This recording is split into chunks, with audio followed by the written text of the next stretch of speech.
Ciao a tutti ragazzi e ragazze, benvenuti e ben ritrovati sul mio canale. Sono contenta di avervi qui con me oggi per parlare di un argomento che tocca un po' tutti noi, prima o poi, nelle nostre vite, la crisi di fiducia. Sì, esatto, parleremo di quel momento in cui ci troviamo a dubitare, a vacillare, a non credere più in qualcosa o in qualcuno. Che sia un partner, un amico, un familiare, un collega o persino noi stessi. La crisi di fiducia è un'esperienza dolorosa e, diciamocelo, anche un po' spaventosa. Prima di addentrarci nel vivo del discorso, però, volevo ricordarvi di iscrivervi al canale se ancora non lo avete fatto. Cliccate sulla campanellina per non perdervi i prossimi video, perché ho in serbo per voi un sacco di contenuti interessanti e utili. Mi raccomando, il vostro supporto è fondamentale per far crescere questa community e per permettermi di continuare a creare contenuti di qualità per voi. Quindi, cosa state aspettando? Iscrivetevi subito, ok? Ora che le formalità sono state sbrigate, possiamo finalmente parlare della crisi di fiducia. Come vi dicevo, è un'esperienza che può colpirci tutti, in qualsiasi momento della nostra vita. Ma perché succede? Quali sono le cause scatenanti? E soprattutto, come possiamo superarla? Innanzitutto, cerchiamo di capire cosa si intende esattamente per crisi di fiducia. In parole povere, si tratta di una perdita di fiducia, di una rottura di quel patto implicito o esplicito che ci legava a una persona o a una situazione. Questo può accadere per diversi motivi. Magari una persona che amiamo ci ha tradito, ha mentito o ci ha deluso in qualche modo. Oppure, potremmo aver subito un'ingiustizia sul lavoro, una truffa, una manipolazione. A volte, la crisi di fiducia può derivare da un'esperienza traumatica, come un incidente, una malattia grave o la perdita di una persona cara. In altri casi, può essere semplicemente la conseguenza di una serie di piccole delusioni e incomprensioni che si sono accumulate nel tempo. Qualunque sia la causa, la crisi di fiducia ha un impatto significativo sulla nostra vita. Ci sentiamo smarriti, confusi, arrabbiati, tristi, delusi. Perdiamo la speranza, l'entusiasmo, la voglia di credere nel futuro. Diventiamo sospettosi, diffidenti, cinici. Facciamo fatica a fidarci degli altri e, a volte, anche di noi stessi. Ma la cosa più importante da capire è che la crisi di fiducia non è una condanna a vita. Si può superare, si può guarire, si può ritrovare la fiducia perduta. Certo, non è un percorso facile e veloce. Richiede tempo, impegno, pazienza e, soprattutto, la volontà di mettersi in gioco. Il primo passo per superare una crisi di fiducia è riconoscere e accettare le proprie emozioni. Non cercate di reprimerle, di negarle, di minimizzarle. Permettetevi di sentire la rabbia, la tristezza, la delusione, la paura. Piangete, urlate, sfogatevi in modo sano e costruttivo. Parlate con qualcuno di cui vi fidate, un amico, un familiare, un terapeuta. Esprimere le proprie emozioni è fondamentale per elaborarle e per iniziare a guarire. Una volta che avete accettato le vostre emozioni, è importante cercare di capire cosa è successo. Analizzate la situazione con lucidità e obiettività. Cercate di individuare le cause scatenanti della crisi di fiducia. Chiedetevi cosa ha portato alla rottura del patto implicito o esplicito. Cosa avreste potuto fare diversamente? Cosa potete imparare da questa esperienza? Questo non significa colpevolizzarvi o giustificare il comportamento degli altri. Significa semplicemente cercare di capire cosa è successo per evitare di ripetere gli stessi errori in futuro. Significa imparare a riconoscere i segnali di allarme, a individuare le persone tossiche, a proteggere i vostri confini. Il passo successivo è perdonare. Perdonare non significa dimenticare o giustificare ciò che è successo. Significa semplicemente liberare voi stessi dal peso del risentimento, della rabbia, del rancore. Significa accettare che il passato non può essere cambiato e che l'unica cosa che potete controllare è il vostro presente e il vostro futuro. Il perdono è un atto di amore verso voi stessi. Vi permette di lasciare andare le emozioni negative che vi stanno avvelenando e di aprirvi alla possibilità di una vita più serena e felice. Ma attenzione, perdonare non significa necessariamente riallacciare i rapporti con la persona che vi ha tradito. A volte, la cosa migliore da fare è prendere le distanze, proteggere la vostra energia e concentrarvi su relazioni sane e positive. Infine, per superare una crisi di fiducia, è fondamentale ricostruire la fiducia in voi stessi. Ricordatevi chi siete, quali sono i vostri valori, quali sono i vostri punti di forza. Riconnettetevi con le vostre passioni, con i vostri interessi, con le cose che vi fanno sentire vivi e felici. Prendetevi cura di voi stessi, sia fisicamente che mentalmente. Fate attività fisica, mangiate sano, dormite a sufficienza. Praticate la mindfulness, la meditazione, lo yoga. Leggete libri, ascoltate musica, guardate film che vi ispirano e vi motivano. Circondatevi di persone positive, che vi sostengono, vi incoraggiano e vi amano per quello che siete. Allontanatevi dalle persone tossiche, che vi criticano, vi sminuiscono e vi fanno sentire inadeguati. Ricordatevi che siete persone meravigliose, capaci di amare, di creare, di superare le difficoltà. Non permettete a nessuno di farvi sentire diversamente. E soprattutto, non abbiate paura di fidarvi di nuovo. Certo, è un rischio, ma la vita è fatta di rischi. E senza fiducia, non c'è amore, non c'è amicizia, non c'è felicità. Quindi, aprite il vostro cuore, date una possibilità agli altri, ma soprattutto, date una possibilità a voi stessi.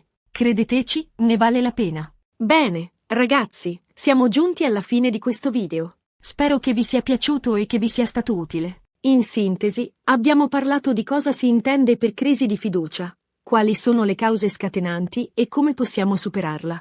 Abbiamo visto che è importante riconoscere e accettare le proprie emozioni, capire cosa è successo, perdonare, ricostruire la fiducia in se stessi e non avere paura di fidarsi di nuovo. Vi ringrazio di cuore per aver guardato questo video fino alla fine. Spero di avervi dato qualche spunto di riflessione e qualche strumento utile per affrontare le crisi di fiducia che la vita vi riserva. Ora, tocca a voi. Mi piacerebbe sapere cosa ne pensate di questo argomento. Avete mai vissuto una crisi di fiducia? Come l'avete superata? Quali consigli dareste a chi sta affrontando questa esperienza? Scrivetelo nei commenti qui sotto, sono curiosa di leggere le vostre storie e le vostre opinioni. E, come sempre, se il video vi è piaciuto, mettete un bel mi piace, condividetelo con i vostri amici e, se non lo avete ancora fatto, iscrivetevi al canale. Il vostro supporto è fondamentale per far crescere questa community e per permettermi di continuare a creare contenuti di qualità per voi. Grazie ancora per la vostra attenzione e ci vediamo al prossimo video.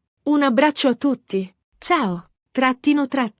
Ok, ragazzi, adesso che abbiamo toccato la superficie dell'argomento, voglio scavare un po' più a fondo nella psicologia della fiducia e della sua perdita. Perché è così importante per noi fidarci degli altri e di noi stessi? E cosa succede a livello neurologico quando la fiducia viene infranta? La fiducia, in termini psicologici, è la convinzione di poter fare affidamento sulla sincerità, l'integrità e la competenza di un'altra persona o di un'istituzione. È un pilastro fondamentale delle relazioni umane, sia a livello personale che professionale. Pensateci, senza fiducia non potremmo costruire amicizie durature, relazioni amorose appaganti, team di lavoro efficienti o società funzionanti. La fiducia ci permette di sentirci sicuri, protetti e connessi agli altri.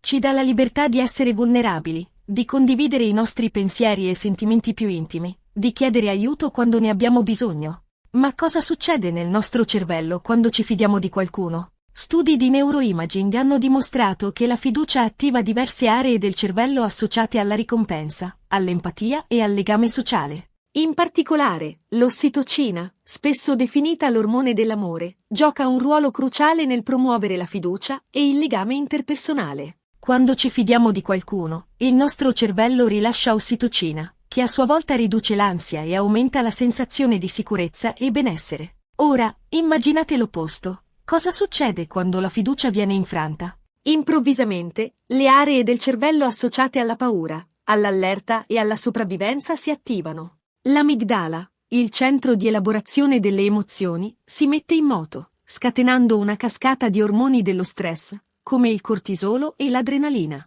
Ci sentiamo minacciati, vulnerabili e in pericolo. La nostra capacità di ragionare e di prendere decisioni lucide viene compromessa. La perdita di fiducia può anche avere conseguenze a lungo termine sulla nostra salute mentale e fisica. Può portare a depressione, ansia, disturbi del sonno, problemi di alimentazione, isolamento sociale e persino malattie croniche. Le persone che hanno subito traumi o abusi tendono ad avere maggiori difficoltà a fidarsi degli altri e possono sviluppare disturbi della personalità come il disturbo borderline o il disturbo evitante. Quindi, È chiaro che la fiducia è un elemento essenziale per il nostro benessere e che la sua perdita può avere conseguenze devastanti. Ma perché è così difficile ricostruire la fiducia dopo che è stata infranta? Innanzitutto, perché la fiducia è un processo lento e graduale, mentre la sua distruzione può avvenire in un istante. Costruire la fiducia richiede tempo, coerenza, onestà e trasparenza. Infrangerla può bastare una bugia, un tradimento, una delusione. In secondo luogo, perché la fiducia è strettamente legata alla nostra storia personale e alle nostre esperienze passate. Se abbiamo subito delusioni o tradimenti in passato, saremo più inclini a diffidare degli altri e a proteggere il nostro cuore. In terzo luogo, perché la fiducia implica un certo grado di vulnerabilità. Fidarsi significa aprirsi agli altri, mostrare le nostre debolezze e i nostri bisogni. Questo può essere spaventoso, soprattutto se abbiamo paura di essere feriti o rifiutati. Ma non disperate. Come abbiamo detto prima, la crisi di fiducia non è una condanna a vita. Si può superare, si può guarire, si può ritrovare la fiducia perduta. Ma è un percorso che richiede consapevolezza, impegno e, a volte, l'aiuto di un professionista. Oltre ai passi che abbiamo già menzionato, come riconoscere e accettare le proprie emozioni, capire cosa è successo, perdonare e ricostruire la fiducia in se stessi. Ci sono altre strategie che possono aiutarci a superare una crisi di fiducia. Concentratevi sul presente invece di rimuginare sul passato e di preoccuparvi del futuro. Cercate di vivere il momento presente. Praticate la mindfulness, la meditazione o altre tecniche di rilassamento per ridurre l'ansia e lo stress. Stabilite confini sani imparate a dire di no, a proteggere il vostro tempo e la vostra energia, a definire i vostri limiti. Questo vi aiuterà a sentirvi più sicuri e a evitare di essere sfruttati o manipolati.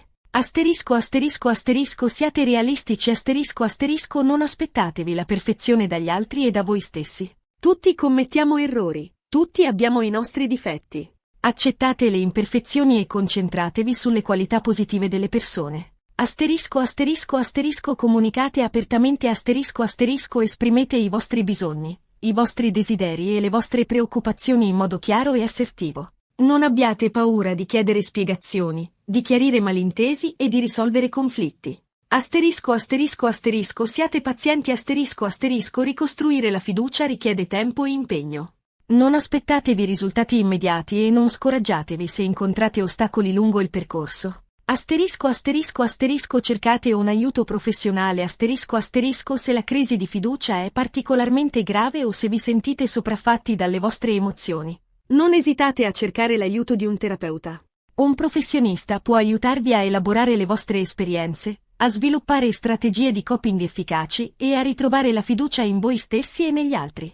E ricordatevi, ragazzi, che la fiducia è un dono prezioso. Non datela per scontata e non la sprecate. Scegliete con cura le persone di cui fidarvi e coltivate relazioni basate sull'onestà, il rispetto e l'amore. E se vi capita di essere feriti o delusi, non perdete la speranza. Siate resilienti, imparate dalle vostre esperienze e apritevi alla possibilità di fidarvi di nuovo. La vita è piena di sorprese, e a volte le persone più inaspettate possono rivelarsi i nostri alleati più fidati. Spero che queste riflessioni più approfondite sulla psicologia della fiducia vi siano state utili e che vi abbiano fornito una prospettiva più ampia su questo tema così complesso e importante. Adesso, come promesso, voglio rispondere ad alcune delle domande che mi avete fatto più spesso sui social media riguardo alla crisi di fiducia. Domanda 1. Come posso fidarmi di nuovo dopo essere stata tradita dal mio partner? Questa è una domanda molto comune e comprensibile. Il tradimento è una delle esperienze più dolorose che una persona possa vivere e può minare profondamente la fiducia in se stessi e negli altri. Il primo passo è permettervi di elaborare il dolore e la rabbia. Non cercate di reprimerli o di minimizzarli. Piangete, urlate, sfogatevi in modo sano e costruttivo. Parlate con un amico fidato, un familiare o un terapeuta. Una volta che avete elaborato le vostre emozioni, è importante capire cosa è successo. Chiedetevi perché il vostro partner vi ha tradito. Cosa mancava nella vostra relazione? Cosa avreste potuto fare diversamente? Questo non significa colpevolizzarvi, ma cercare di capire cosa è successo per evitare di ripetere gli stessi errori in futuro. Infine, decidete se volete o meno perdonare il vostro partner e ricostruire la vostra relazione. Questa è una decisione molto personale e non c'è una risposta giusta o sbagliata. Se decidete di perdonare, siate pronti a impegnarvi in un processo lungo e difficile che richiede onestà, comunicazione aperta e fiducia reciproca. Se decidete di non perdonare, prendete le distanze dal vostro partner e concentratevi sulla vostra guarigione e sul vostro benessere. Domanda 2. Come posso fidarmi di nuovo dei miei colleghi dopo aver subito un'ingiustizia sul lavoro? Anche questa è una situazione molto difficile. L'ambiente di lavoro dovrebbe essere un luogo sicuro e rispettoso, ma purtroppo non sempre è così. Se avete subito un'ingiustizia sul lavoro, è importante proteggere i vostri diritti e denunciare il comportamento scorretto. Allo stesso tempo, cercate di non generalizzare e di non pensare che tutti i vostri colleghi siano come la persona che vi ha fatto del male. Ci sono persone buone e oneste in ogni ambiente di lavoro. Cercate di identificarle e di costruire relazioni basate sulla fiducia e sul rispetto reciproco. Inoltre, concentratevi sul vostro lavoro e sui vostri obiettivi professionali.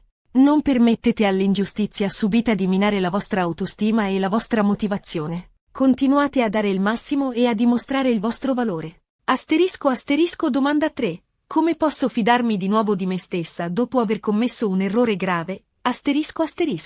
Questa è forse la domanda più importante di tutte. La fiducia in se stessi è la base di tutte le altre forme di fiducia. Se non vi fidate di voi stessi, sarà difficile fidarvi degli altri e del mondo che vi circonda. Se avete commesso un errore grave, è importante perdonarvi e imparare dalla vostra esperienza. Tutti commettiamo errori, è parte della condizione umana. L'importante è non ripeterli e cercare di fare meglio in futuro. Concentratevi sui vostri punti di forza e sui vostri successi. Ricordatevi chi siete, quali sono i vostri valori e quali sono i vostri obiettivi. Riconnettetevi con le vostre passioni e con le cose che vi fanno sentire vivi e felici. Prendetevi cura di voi stessi, sia fisicamente che mentalmente. Fate attività fisica, mangiate sano, dormite a sufficienza. Praticate la mindfulness, la meditazione o altre tecniche di rilassamento. E soprattutto, non abbiate paura di provare cose nuove e di mettervi alla prova. La vita è un'opportunità per crescere, imparare e scoprire il nostro potenziale. Non lasciate che un errore del passato vi impedisca di vivere appieno la vostra vita. Bene, ragazzi, spero di aver risposto alle vostre domande in modo esaustivo. Se avete altre domande o commenti, scriveteli qui sotto e sarò felice di rispondervi. Come sempre, vi ringrazio di cuore per aver guardato questo video fino alla fine. Spero che vi sia piaciuto e che vi sia stato utile. Se il video vi è piaciuto, mettete un bel mi piace, condividetelo con i vostri amici e, se non lo avete ancora fatto, iscrivetevi al canale. Il vostro supporto è fondamentale per far crescere questa community e per permettermi di continuare a creare contenuti di qualità per voi. Grazie ancora per la vostra attenzione e ci vediamo al prossimo video. Un abbraccio a tutti. Ciao!